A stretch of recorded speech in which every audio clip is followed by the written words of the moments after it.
And hello there. hello, everyone. How you guys all doing here this fine afternoon? Hey, what's up? I have two friends here with me from Cruising is Fun Anytime, Anytime. as And we every time. every time. So, As how's we, your weekend been? my weekend's been great. How about yours? It's been busy. That's great. And we're here to do another North meets the It's South. about time. Yes, it's been a very long time. hmm But there's a lot in the news with the North meets the South differences. It's a whole lot, like a lot, a lot. A lot. So, Yes. would you like to start off with one of the newses? Yes, I would. Um, in fact, I have one person in the audience down below that I'm going to call on to ex- to talk about more, about the difference that I'm going to bring up because I did some digging and here we go. There's travel differences. Mr. Boucher, I would like for you to talk about the currency and the cost, US versus the Canadian dollar is CAD. Tell me what you know about it. Off the top of my head, I know that the rule of three applies whenever converting US dollars into Canadian dollars. For instance, one Canadian dollar, I believe, equals around 1.5 US dollars. I don't know. Let's check with Rob. One Canadian dollar would be about approximately $1.35. Mm. Yep. So, this is one of the news stories that I have, because I wanted to start out with that because healthcare and travel insurance. US healthcare is expensive, as we know, and it's totally different than Canada. Travel insurance is strongly recommended. However, it's more expensive. And that's, I think, it's not right, but that's the way American insurance is. Do you know why that is? I don't know the full reason why the insurance is expensive for travel. It's just expensive. Mm, But it is strongly recommended to have it because it is. God forbid that something does occur, you will have to pay out of pocket to get the treatment that you need. And in most cases, not all the cases, but majority of the cases, you are held there until the bill is paid. Really. Yes, you're held there until the bill is paid. Mm, yeah, So it's really recommended that you get it. the longer you're there, the more it gets. Yeah. And you need to have health insurance when you travel, be it cruise ship, train, you know, airplane, bus. You need to have it. Yeah, Have it. even if you're driving. Even if you're driving. That's true. And food and dining. The U.S. has bigger portions, more fast food. Tipping typically 18 to 25. Canada, slightly smaller portions, more international influence. Tipping is usually 15 to 20%. more expectations can feel a bit lower. So, Mr. Boucher, what would you have to eat if you were in Canada? Since the portions are smaller than US. So what would you eat? Two things. Bear was discussed on the show the other day, and from now, what I understand is that a lot of countries go in that direction. A lot of places that way do actually eat bear. So I would be willing to try that, as well as poutine. Poutine. Poutine. Okay, so Poutine. switching back. Poutine. Rob, what is that? It's basically fries, gravy, and cheese curds. What's cheese curds like? Cottage cheese, but I would order it without the cheese curds. That's Fries and gravy. gonna be sick. I dip fries in white gravy anyway, coming out of Whataburger, so I can see that as long as they don't drown them in the gravy, like in the tray. If it's dippable, then I would say yeah, but I don't know about drowning the fries in the gravy because then they would become soggy. But I would like to try it. Yeah, it's good. It's just it all comes down to where you get it from, on the quality of it is. Okay. So I find when I go from one restaurant to the next restaurant to the following restaurant, exact same order, I'm gonna get different kind of qualities. So you need to go to a place that's authentic to that. Oh, really? Yeah, that's what I've learned. Huh. I didn't know that. But then I don't usually eat stuff. Another thing too is I would like to try some authentic Timbits from Toronto itself. I mean, having them in Houston was okay, but I imagine it wasn't authentic Timbits. The chocolate ones were good, but the rest of them were not. Mm-mm. Yeah. The chocolate ones I could eat all day, 10 bits. And speaking of Houston, I just pulled up a story that I believe the viewers would like to know about. Okay. It was about a meteorite crash. This was all over Twitter yesterday. It says a possible meteorite crashed into a Houston area house on Saturday night, tearing through the roof and 2 stories of the home, officials said. Ponderosa Fire Chief Fred Winch told CBS News that what appears to be a meteorite crashed through a woman's house, landing in the kitchen. Winch said the meteorite was a little bigger than his hand. Ponderosa Forest is a suburb in North Houston. NASA said in a social media post that a meteor became visible at 49 miles above Stagecoach, northwest of Houston at 4:40 p.m. local time. The meteor moved southeast at 35,000 miles per hour, breaking apart 29 miles above Bammel, just west of Cypress Station, NASA said. The fragmentation of the meteor, which weighed about a ton, with a diameter of 3 feet, created a pressure wave that caused booms heard by some in the area, NASA said in the post. Across the Houston area, residents described hearing a low rumbling sound that many compared to thunder, even though the skies were clear, according to CBS affiliate KHOU. Earlier this week, an asteroid weighing about 7 tons and traveling at 45,000 miles per hour traveled over multiple states. And last June, a bright meteor was seen across the southeastern U.S. and exploded over Georgia, creating similar booms heard by residents in the area. Yep. Meteorites are raining down, and it landed in the kitchen. Yeah, I saw that story on the news yesterday. Okay, Rob, what story do you have? All right. The story I have, which is the first one, is saying that the title is The Canadian Travel Advisory for Popular Spring Break Destinations.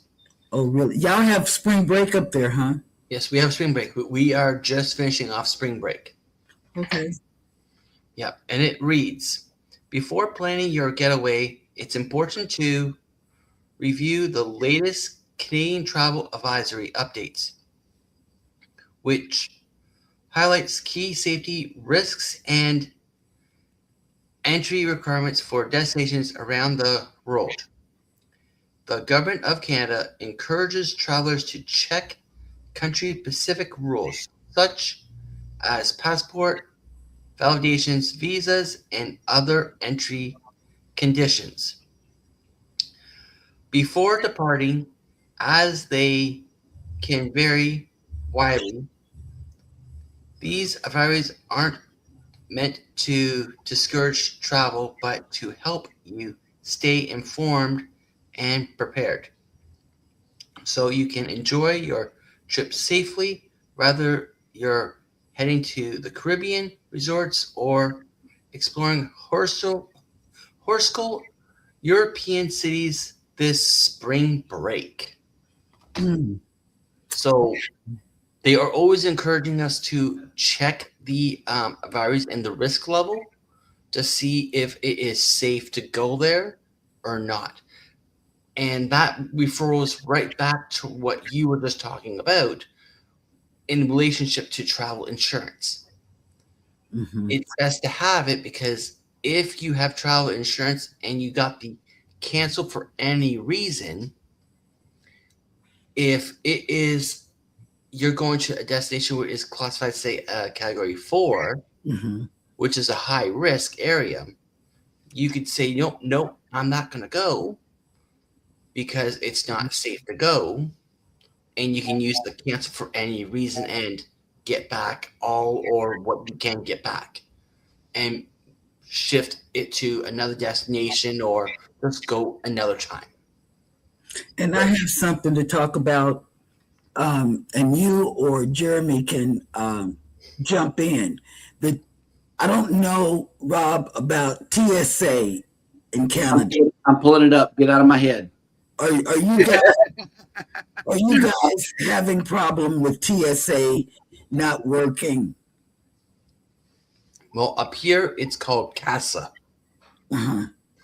and we are having no issues with CASA. Wow. And Mr. Boucher, what's Mhm. going on down here in the United States? Well, there is about a 3-hour wait through TSA. There's a reason for that. And there's a lot of TSA workers who are unable to get to work now, and as a result, the wait times in a lot of the major hubs like DFW and Miami, and I know Intercontinental Airport of Houston (IAH) had a 3-hour wait time as of yesterday. Mm. So yeah, traveling is a little difficult right now, especially if you have to jump on a plane and come through the U.S. It is. It's terrible. And it's Really long wait bad times. at cruising. To bring it back to cruising, Mhm. it's bad for people that are cruising down here because they are either missing their ship or missing their connection to get to the ship or whatever because there's not enough people checking them in or checking them through the line to get Mm-hmm. to the airplane. It's really bad. And CASA, I didn't know that. Yeah, up here we're called CASA. That's a big difference. But then we have a government partial shutdown, which is affecting our TSA, which is you all's CASA. And it's not good. It's not good at all. Yeah. Yes. And to relate to that, when I was on my Booze Cruise 3.0 cruise, I had to connect through Montreal in Montreal. Mm. And going through CASA in Toronto made sense because you got to go through screening when you go into the airport to get Mhm. on. to get onto your plane. That makes sense to me.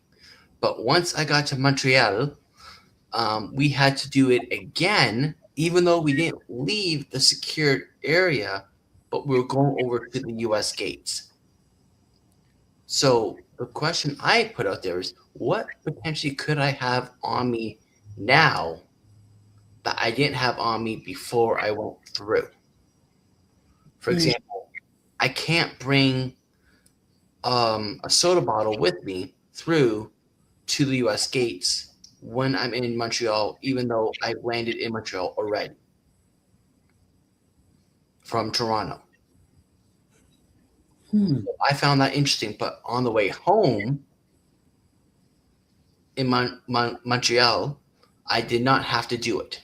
It's only going into the U.S. Wow. So that was interesting to me. And about maybe a week or 2 weeks after I got back home, someone, I can't remember where they were coming from, but they were doing a connecting flight. And I asked them about it, and they said, yeah, they had to do it here in Toronto too, on their connecting flight. Wow. So I don't know the answer to it and the reason why, but it must have something to do with controlling the stuff that comes into the States, I guess. I don't know. Don't know. That's strange. I didn't know that. Okay, whoa. I just found a very interesting story. And for this, I'm going to have to share my screen. Okay. I want you to watch this because I did not know this right here. All right, and you are up. Rainfall continues in waterlogged Hawaii. 这次回国发现 Kaden 和国内同龄孩子沟通有些障碍，而且因为说不好会有抗拒，这让我有些焦虑。朋友的2个娃都跟着学了好多年日空中文课了，说效果不错。 So it basically keeps this Kona low here, and we're basically been dealing with winds coming in from that direction. That is not the prevailing direction of winds. Typically, we have our trade winds, which are northeast. These are 180 degrees opposite winds, which means areas which are typically dry have been inundated with day after day, inch after inch, in some areas foot after foot of rain from the sky here, still dealing with some rain. The good news is we're starting to dry out across the Northwest Islands. Flood watches have been discontinued. The Northwest Islands are still for the rest of the islands, and we do expect a slow improvement of our weather here with a return to the northeast trade winds as we head into Monday and Tuesday. But right now, we're still concerned with more rain. We'll see this continuing throughout today. But look what happens as we head on towards Monday. We start seeing our wind directions change. There are those drier winds here. So even the area of Kona low, because our winds are coming in from that direction, we still hold on to the Kona winds until, say, Tuesday across the Big Island. And then there we go. That's what we need, that northeast trade winds, and that will dry out the areas. Historic, catastrophic rainfall and flash flooding in Hawaii. Yeah, hit Oahu, hit by worst flooding in 20 years, $1 billion damage feared.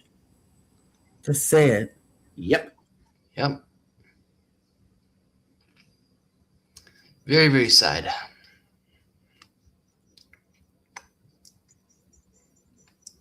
Let me see what else I can dig up. So,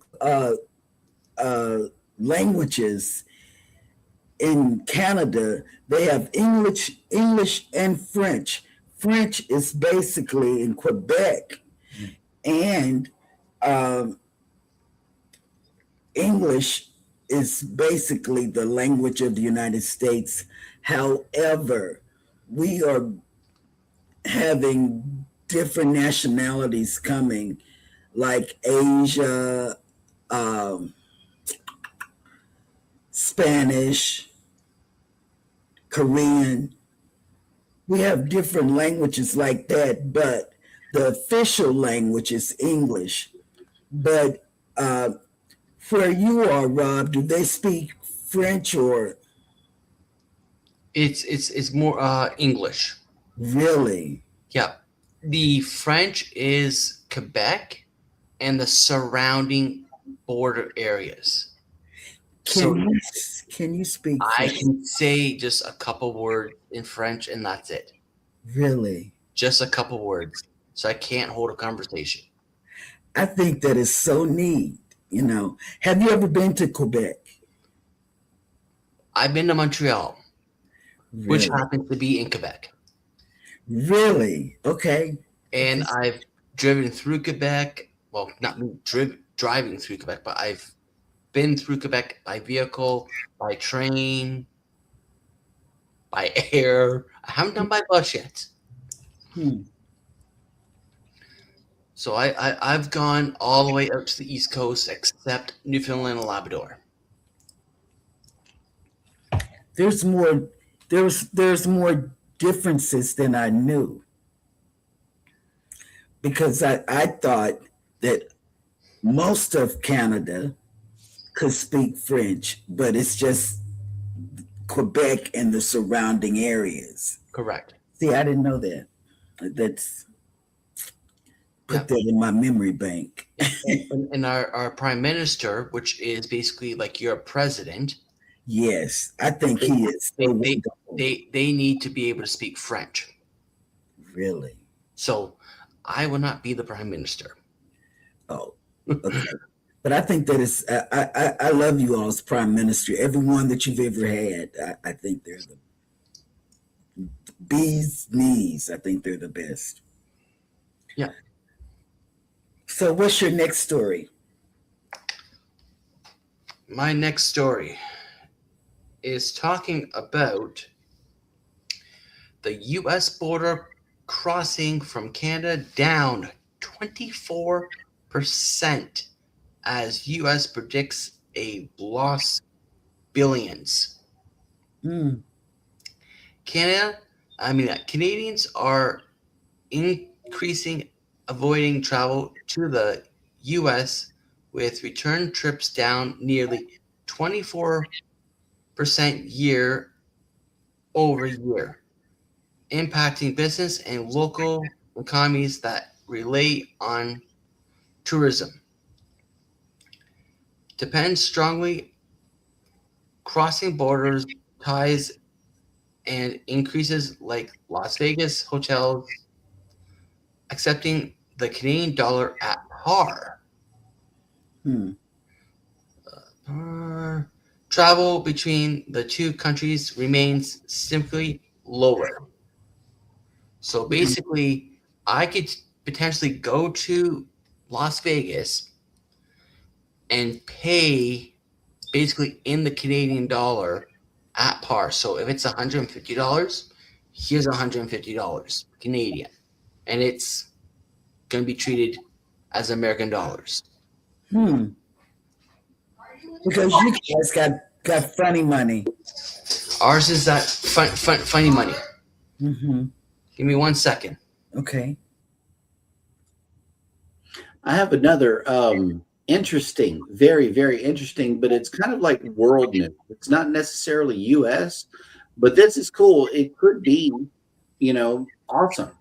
It says new AI glasses for people with dementia are able to project visual prompt onto the lenses to help folks live more independently, and they could be available in the UK in 2027.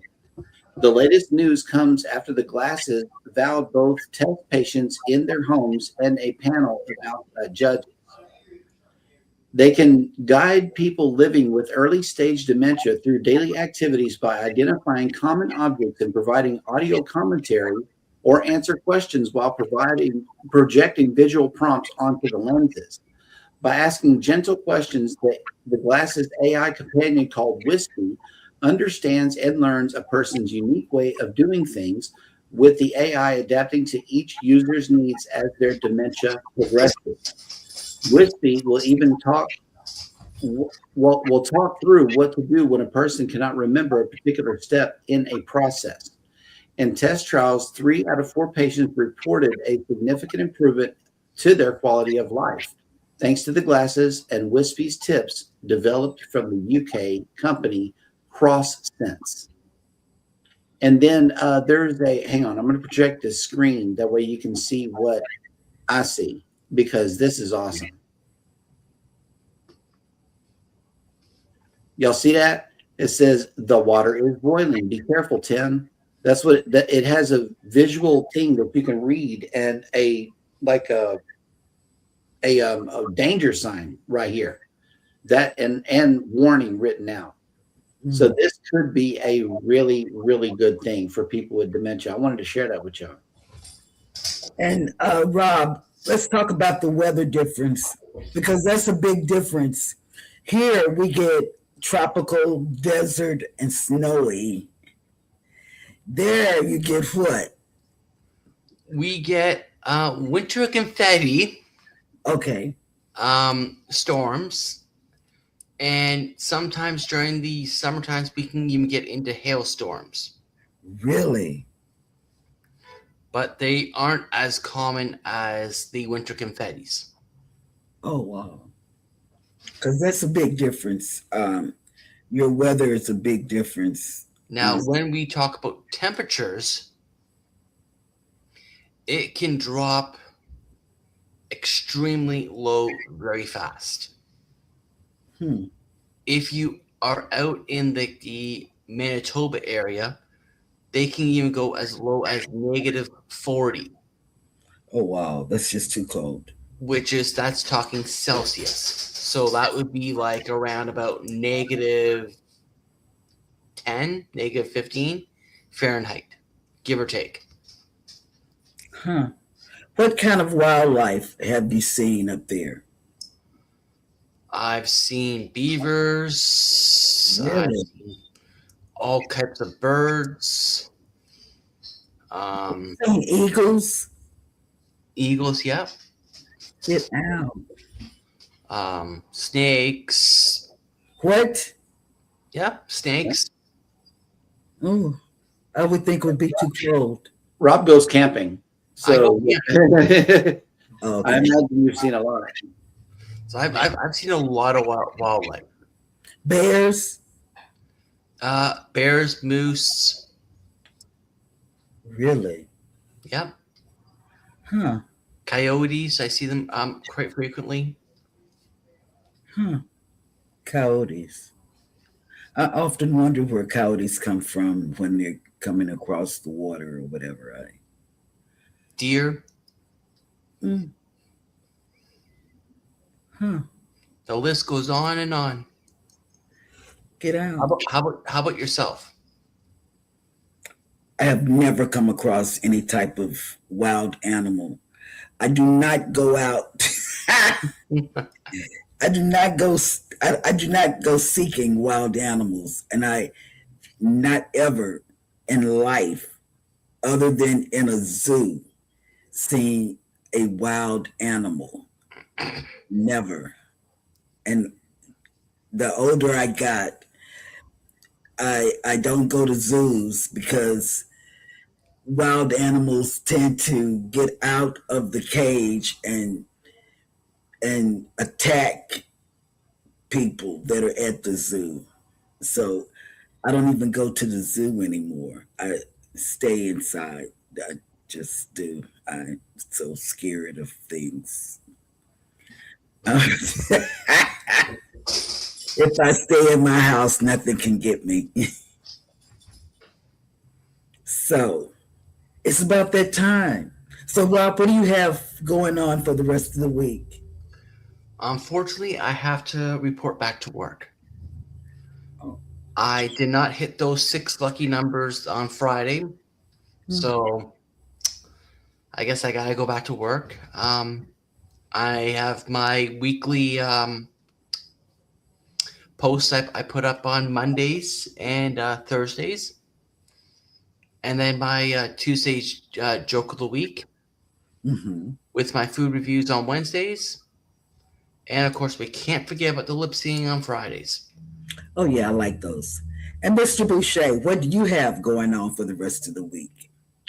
Go live together Monday through Saturday, 8 a.m. Central Standard Time, and also coming back this week knitting as well. So catch me on TikTok on Hats on a Mission, and then Cruising is Fun Anytime and Jeremy and Sheryl Cruise Adventures sometimes drops shorts throughout the week of our wild shenanigans and otherwise daily living. So be sure to catch all of that.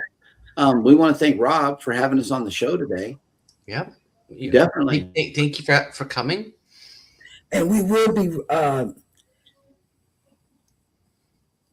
sharing this out. So on all our platforms. Mhm. So look for that to show up on Go Live Together, North Meets South Facebook page, and look for that. Just look for it. And all the story links are in the description down below on both of our pages. Yes. So have a good Sunday evening, and we'll catch you. What do you say? I'll catch you around the streets, the YouTube. For me, until next time, I'll see you on the high seas or wherever travels may take us. Yes, that's what he says. That's exactly what he says. So have a good Sunday evening and enjoy some March Madness. All right. Bye for now. Bye for now.